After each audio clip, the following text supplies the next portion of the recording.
മലയാളത്തിൽ മൈഗ്രെയിനെ ചെന്നിക്കുത്തും എന്നാണ് പറയുന്നത്.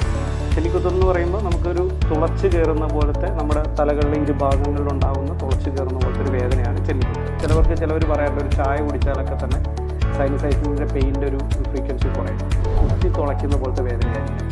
ആ വേദന നമുക്ക് 4 മണിക്കൂർ തൊട്ട് 72 മണിക്കൂർ വരെ തുടർച്ചയായിട്ട് ആ മൈഗ്രെയിൻ ഉണ്ടാകുന്ന വ്യക്തികളിൽ നമുക്ക് ഭയങ്കരമായിട്ട് ക്ഷീണം ഉണ്ടാകുക, തലയ്ക്കൊരു കനം പോലെ അനുഭവപ്പെടുക. ലോകമെമ്പാടുമുള്ള ദശലക്ഷക്കണക്കിന് ആളുകൾക്ക് ഇന്ന് മൈഗ്രെയിൻ ഉണ്ട്.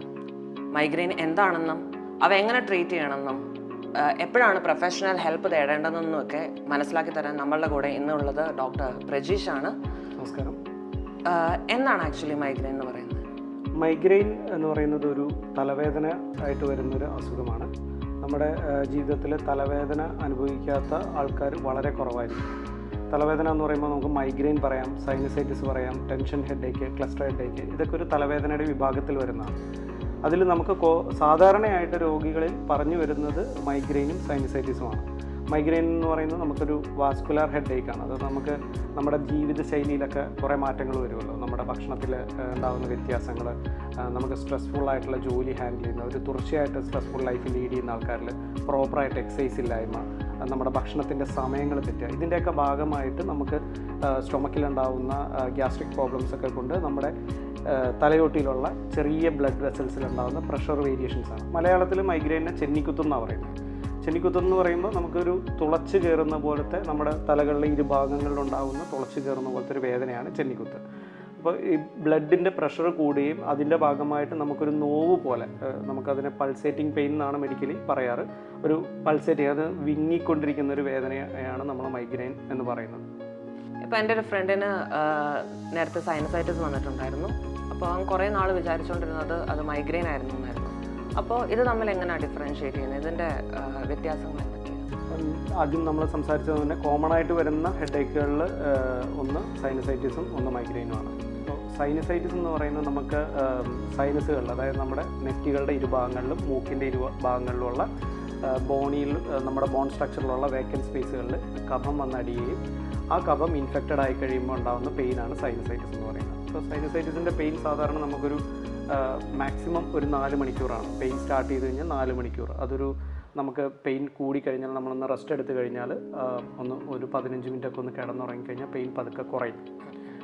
നമുക്ക് സൈനസൈറ്റിൻ്റെ വേറൊരു പ്രത്യേകത, പെയിൻ ഒരു ഡൾ പെയിൻ ആണെന്ന് വേണം നമുക്ക് എക്സ്പ്ലെയിൻ ചെയ്യാം. അതൊരു തലയ്ക്കൊരു കനത്തോടു കൂടിയ വേദന, നമുക്കത് വെച്ച് ഹോൾഡ് ചെയ്യാം. ആ പെയിൻ വെച്ച് നമുക്ക് കാര്യങ്ങളൊക്കെ ചെയ്യാൻ പറ്റും. ഒരു 15 മിനിറ്റ് റെസ്റ്റ് കൊണ്ട് തന്നെ ചിലവർ പറയാറുണ്ട് ഒരു ചായ കുടിച്ചാലൊക്കെ തന്നെ സൈനസൈറ്റിൻ്റെ പെയിൻ്റെ ഒരു ഫ്രീക്വൻസി കുറയും. മൈഗ്രെയിൻ്റെ സിംറ്റമാറ്റിക്കലായിട്ടുള്ള ലക്ഷണങ്ങളുള്ള വേദന എന്ന് പറയുന്നത് പെയിൻ നമുക്ക് 2 സൈഡുകളിൽ, മലയാളത്തിൽ ചെന്നിക്കുത്തെന്ന് പറയുന്ന പോലെ തന്നെ കുത്തി തുളയ്ക്കുന്ന പോലത്തെ വേദനയായിരിക്കും. ആ വേദന നമുക്ക് 4 മണിക്കൂർ തൊട്ട് 72 മണിക്കൂർ വരെ തുടർച്ചയായിട്ട് നിൽക്കുക. അതായത് ഒരു 2 ദിവസത്തിന് മേളിൽ, അതൊരു ഉറങ്ങി എണീറ്റാലൊക്കെ നമുക്ക് ആ വേദന അതേ തീക്ഷ്ണതയോട് തന്നെ ഉണ്ടാവും. ഒരു വൊമിറ്റിംഗ് സെൻസേഷൻ കൂടുതലായിരിക്കും. നമുക്ക് വൊമിറ്റ് ചെയ്യാനുള്ള ഒരു ലക്ഷണങ്ങളോടുകൂടി വരികയും വൊമിറ്റ് ചെയ്തതിന് ശേഷം പതുക്കെ വേദന കുറയുകയും ചെയ്യുകയാണെങ്കിൽ അതൊരു മൈഗ്രെയിൻ പെയിനാണ്. ഈ മൈഗ്രെയിൻ വരാനായിട്ടുള്ള പ്രധാനമായിട്ടുള്ള കാരണങ്ങൾ എന്തൊക്കെയാണ്? മൈഗ്രെയിൻ്റെ കാരണങ്ങളിൽ എടുക്കുമ്പോൾ നമുക്കതിൽ ഹെറിഡിറ്ററി, പാരമ്പര്യമായിട്ട് നമ്മുടെ അച്ഛനോ അമ്മയ്ക്കോ അല്ലെങ്കിൽ പാരമ്പര്യത്തിൽ ആർക്കെങ്കിലും ഒക്കെ ഒരു മൈഗ്രെയിൻ്റെ ഹിസ്റ്ററി ഉണ്ടെങ്കിൽ അത് ആ രോഗികളിലേക്കും വരാനുള്ള ചാൻസസ് ഉണ്ട്. പിന്നെ സ്ട്രെസ്ഫുൾ ആയിട്ടുള്ള ലൈഫ് ലീഡ് ചെയ്യുന്ന ആൾക്കാരിൽ, അത് തുടർച്ചയായിട്ട് ജോലി സംബന്ധമായിട്ടുള്ള സ്ട്രെസ്സ് ഉള്ള ഒരാൾക്കാരിൽ ഈ മൈഗ്രെയിൻ്റെ പെയിൻ കൂടുതൽ വരാറുണ്ട്. ഭക്ഷണ രീതികളിൽ, ഡയറ്റിൽ ഒരു പ്രോപ്പറായിട്ടുള്ള ഡയറ്റ് പ്ലാനിങ് ഇല്ലാതെ സമയത്ത് ഭക്ഷണം കഴിക്കാതിരിക്കുകയും രാവിലത്തെ ഭക്ഷണം സ്കിപ്പ് ചെയ്യുകയും ആസിഡിറ്റി കൂടുന്നതിൻ്റെ ഭാഗമായിട്ടൊക്കെ മൈഗ്രെയിൻസ് വരാറുണ്ട്. കോൺസ്റ്റിപ്പേഷൻ ഒരു റീസണാണ്. കൃത്യമായിട്ടുള്ള മലശോധന ഇല്ലാതിരിക്കുകയൊക്കെ ചെയ്യുന്നതും ഇതിൻ്റെ ഒരു റീസണായിട്ട് തന്നെ കാണാറുണ്ട്. പിന്നെ വെള്ളം കുടിക്കുന്നത്, ധാരാളമായിട്ട് നമുക്ക് വെള്ളം കുടിക്കുന്ന, വളരെ കുറവായിട്ട് വെള്ളം കുടിക്കുന്നവരിലും ഈ മൈഗ്രെയിൻ്റെ വേദന കൂടുതൽ വരുന്നതായിട്ട്, അതൊക്കെ ഒരു റീസണായിട്ട് തന്നെ സംഭവിക്കാറുണ്ട് മൈഗ്രെയിൻ.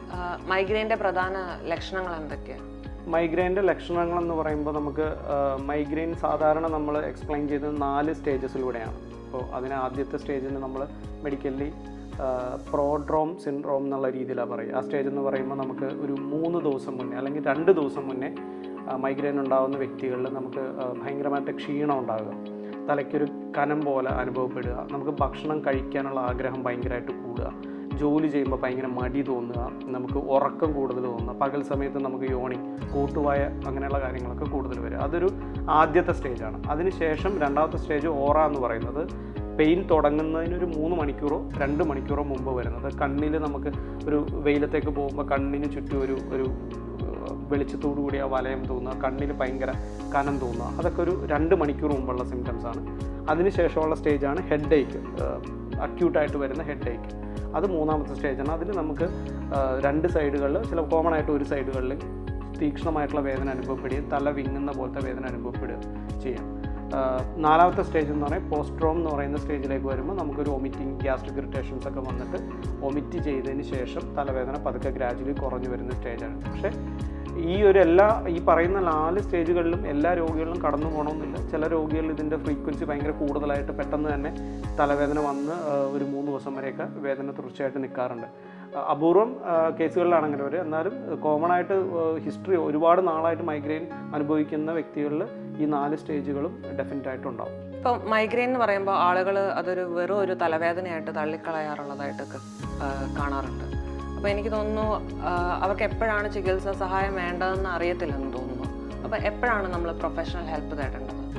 മൈഗ്രെയിൻ നമുക്ക് തുടർച്ചയായ മൈഗ്രെയിൻ തലവേദനകൾ അനുഭവപ്പെടുകയാണ് എങ്കിൽ നമ്മളതിന് നമ്മൾ പറയുന്ന മൈഗ്രെയിൻ ഉണ്ടാകുന്ന ട്രിഗർ ഫാക്ടേഴ്സ് ഉണ്ട്. ഇതിൻ്റെ റീസൺസിന് ആദ്യം നമ്മൾ കറക്റ്റായിട്ട് ഫൈൻഡ് ചെയ്തിട്ട് അത് കറക്റ്റ് ചെയ്യുക എന്നുള്ളതാണ്. ട്രീറ്റ്മെൻറ്റ്സിൽ വരുമ്പോൾ ആദ്യം നമ്മൾ മൈഗ്രെയിൻ ഉണ്ടാകുന്ന കാരണങ്ങൾ എന്താണ്, നമ്മളെപ്പോഴും പെയിനിനെ മാത്രം ട്രീറ്റ് ചെയ്യുന്ന സിസ്റ്റത്തിലേക്ക് പോയി കഴിഞ്ഞാൽ നമുക്കൊരു ഇത്ര ഇൻ്റർവെൽസ് കഴിയുമ്പോൾ ഈ പെയിൻ ഇങ്ങനെ വന്നുകൊണ്ടിരിക്കും. അപ്പോൾ പ്രോപ്പറായിട്ടുള്ളൊരു ചികിത്സയാണെങ്കിൽ നമ്മൾ ഇതിനെ ട്രിഗർ ചെയ്യുന്ന കാര്യങ്ങൾ, അതായത് മൈഗ്രെയിൻ ഉണ്ടാകുന്ന കാരണങ്ങൾ, അത് വ്യക്തികളിൽ നിന്ന് വ്യക്തികളിലേക്ക് വ്യത്യാസങ്ങളുണ്ടാകും. ചിലവർക്ക് സ്ട്രെസ്സ് കൊണ്ടായിരിക്കാം മൈഗ്രെയിൻ ഉണ്ടാകുന്നത്, ചിലവർക്ക് ഭക്ഷണ രീതികളും ഉണ്ടായിരിക്കാം, ചിലവർക്ക് ഉറക്കം പ്രോപ്പറായിട്ട് കിട്ടാത്തത് കൊണ്ടായിരിക്കാം, ചിലവർക്ക് ഗ്യാസ്ട്രിക് പ്രോബ്ലംസ്, ഗ്യാസിൻ്റെ പ്രശ്നങ്ങൾ. അപ്പോൾ നമ്മൾ കോമൺ ആയിട്ടൊരു ചികിത്സ മൈഗ്രെയിൻ ഇല്ല. അത് ഓരോ വ്യക്തിയുടെയും അവരുടെ ലക്ഷണങ്ങൾ വെച്ചിട്ടാണ് നമ്മൾ ട്രീറ്റ് ചെയ്യുക. അപ്പോൾ അത് ഏതാണോ പ്രോപ്പറായിട്ട് നമുക്ക് ട്രീറ്റ് ചെയ്യേണ്ടത് അതിന് പറ്റുന്ന മെഡിസിൻസ്, ഇപ്പോൾ ഉറക്കം കുറവുള്ള വ്യക്തികൾക്കാണെങ്കിൽ നമുക്ക് കൃത്യമായിട്ട് ഉറക്കം കിട്ടാനുള്ള കാര്യങ്ങൾ ചെയ്ത് കഴിഞ്ഞിട്ട് ആ മെഡിസിൻസ് ഫോളോ ചെയ്യുമ്പോൾ അവർക്ക് പൂർണ്ണമായിട്ട് മാറും. എപ്പോഴും ക്ലിയർ ചെയ്യേണ്ട കാര്യങ്ങൾ, ഒന്ന് മൈഗ്രെയിൻ്റെ ആളുകൾ ആദ്യം ഭക്ഷണത്തിൻ്റെ ക്രമം കറക്റ്റ് ചെയ്യുക. ഇപ്പോൾ രാവിലെ നമ്മളൊരു ഉറക്കം എണീറ്റതിന് ശേഷം ഒരു 3 മണിക്കൂറിനുള്ളിൽ ബ്രേക്ക്ഫാസ്റ്റ് കംപ്ലീറ്റ് ചെയ്യുക. അതിൻ്റെ അടുത്ത് 4 മണിക്കൂറിനുള്ളിൽ നമ്മൾ ലഞ്ച് കംപ്ലീറ്റ് ചെയ്യുക. അടുപ്പിച്ചടുപ്പിച്ചുള്ള ഭക്ഷണങ്ങൾ പരമാവധി ഒഴിവാക്കുക. വൈകുന്നേരം ഉറങ്ങുന്നതിനൊരു 3 മണിക്കൂർ മുമ്പെങ്കിലും നമ്മൾ അത്താഴം കംപ്ലീറ്റ് ചെയ്യുകയാണെങ്കിൽ നമുക്ക് ഗ്യാസ്ട്രിക് ഇറിറ്റേഷൻസ് കുറയും. അതുപോലെ നമുക്ക് തലവേദനകൾ കുറയാനും കാരണമാണ്. പിന്നെ പ്രോപ്പറായിട്ടുള്ള എക്സസൈസ്, കൃത്യമായിട്ടുള്ള വ്യായാമം ചെയ്യുന്നതുകൊണ്ട് ശരീരത്തിലെ മെറ്റബോളിസം കറക്റ്റ് ചെയ്യാനായിട്ട് നല്ലതാണ്. പിന്നെ വെള്ളം കുടിക്കുക, മാക്സിമം ശരീരത്തിനെ ഹൈഡ്രേറ്റ് ചെയ്യാനായിട്ട് ശ്രദ്ധിക്കുക. അത് നമുക്ക് എപ്പോഴും കോമൺ ആയിട്ട് വരുന്ന എല്ലാ തലവേദനകളിലും നമുക്ക് വെള്ളം പ്രോപ്പറായിട്ട് കുടിക്കുന്നത് തലവേദനകളുടെ ഫ്രീക്വൻസി കുറയാനായിട്ട് നല്ലതാണ്. ഇപ്പോൾ ഒരു ആവറേജ് നമുക്കൊരു 70 കിലോ വെയിറ്റ് ഉള്ള ഒരാളാണെങ്കിൽ 2.25 ലിറ്റർ മിനിമം ആ വ്യക്തി വെള്ളം കുടിച്ചിരിക്കണം. ആ വെള്ളം കുടിക്കുന്നതിൻ്റെ ഭാഗമായിട്ട് ശരീരത്തിലെ മെറ്റബോളിസം എല്ലാം കറക്റ്റായിട്ട് നടക്കുകയും പെയിൻ കുറയാനായിട്ടുള്ളതായിരുന്നു.